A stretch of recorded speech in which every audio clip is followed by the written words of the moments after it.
and we beat a really good team. I thought the crowd was unbelievable, and the energy, it's more like Cameron of old. Since we said we're going to be old-fashioned, this is like an old-fashioned Cameron game where the crowd and the team were one. And during that magical stretch in the second half where everything goes nuts, it was just nuts. You know, Mike, Ray, and I are obviously really close, and a number of the banners that you see up here, he was my Final Four coach, assistant coach. While he was here, we just went to Final Fours and won 2 national championships. So after the game, he said it's like pickup, you know, for a while. You know, we just hit everything. But they were playing really well in the first half, and I was proud of my guys because we were ready to play. Sometimes after a segment of the season, like we won those 4 hellacious games in 9 days, and you can take a deep breath, and then all of a sudden you're not there. And our guys did not do that. They practiced well this week, and in the first half I thought we outplayed them for about 13 minutes, and they outplayed us for 7. We're both playing well, but we had a spurt, then they'd have a spurt, and then we had a spurt, and it was halftime. It was a good thing, you know, because they were ready to have another spurt. And then in the second half, we just exploded. Vernon, I thought that was one of his best games. He played through contact, and look, we go the way of our leader. Trey was magnificent, not good. You know, the kid is a special guy, you know, and leading the break, defense, and his mate, Jordan Goldwire. You know, the defense that those 2 kids are playing has just been at a high level. Our goal was to take away as many threes as possible, and we did that. You know, we did that, and we beat a really good team, a team that, you know, is fighting to be an NCAA team. I think they could go on a roll. You know, and a veteran team. So proud of my guys, and get a day off and come back and go on the road against State and just try to keep it going. So, any questions? Mike, what do you think it's going to take for you guys to be able to consistently shoot from the outside like you did tonight? Well, no one's going to be able to shoot like that. You know,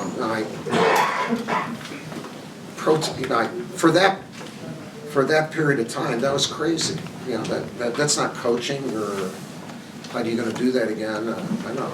Basketball guys, will you let us do that again? I mean, it's not a matter of us calling a play or whatever. I do think that it takes a point guard to play with the verve that Trey does, because then our guys feel it, and then the home crowd, because that combination, like the music was just right.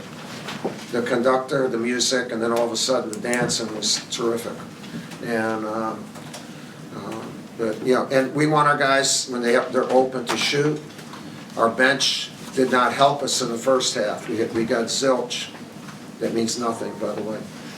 We got nothing from the bench. And we said that at halftime we're going to need, and all the guys, this has been a great group. While I'm saying that, they said, we got you, coach. We'll be there. And when we made those subs, boom, it just exploded. Thank goodness. And crazy, just a little bit crazy.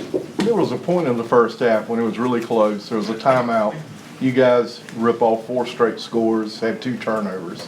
Did that help going? Yeah, but it was a spurt half.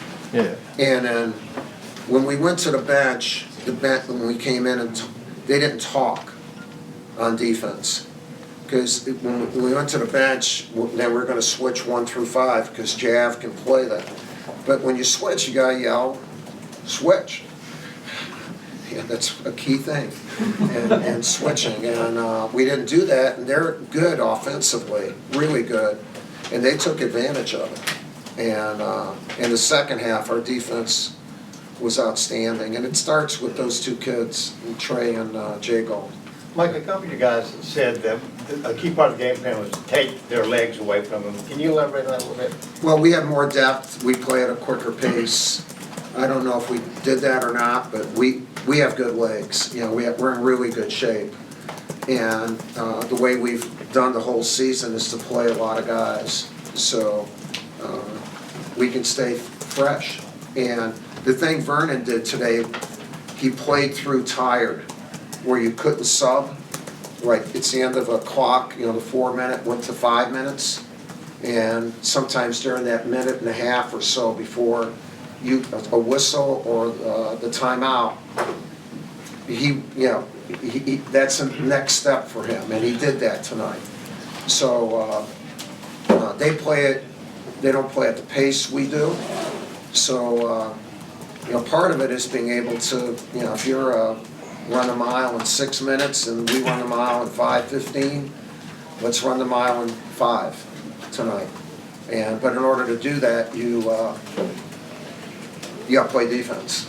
You got to play defense. So that's been part of our strategy all year long. So tonight's not any different. Against Carolina, well, who was running that game? They were. So they turned the tables on us, and but for the most part, we've been able to do that. Mike, Zion comes in, the building goes insane. What was it like having him back tonight? And I haven't talked to him, so I just saw him smiling, behind the bench, and with Quinn, two of the great smiles in the history of Duke basketball, those two guys. And no, it says a lot. One, that he came back, that they come back. Tyus is here, and I don't know who else was here. I'll find out when I go back. But for Zion, he played last night, and I love the fact that they want to maintain their relationship with this great university, and that's one of the reasons they came here, not just to play, but to be a part of it, and to get that welcome. That helps. That helps. Can you think of an NCAA world where there's an NIL type of legislation where a kid like that who wants to come back could make it work financially to come back? Yeah, it's so complicated, Luke. That's why it's tough for me to see everything. And I'm an entrepreneur. I'm not a bureaucrat. So we're asking bureaucrats to see. You know how difficult that is? And so it really doesn't make any difference what I see. What I would do is meet so I could understand and then see properly. I would want to meet with agents and MBA and figure it all out. And anyone who comes out with a solution right now, it's not a good one, because it has to be in depth. We're making up for decades of being behind, and we're being left behind a little bit. Do you notice how many high school games are on TV? The G League is on TV. If high school kids go in the next couple of years, do you not think that the NBA and ESPN and the people who have their properties are not going to promote the games that show the guys who are going to go into the NBA?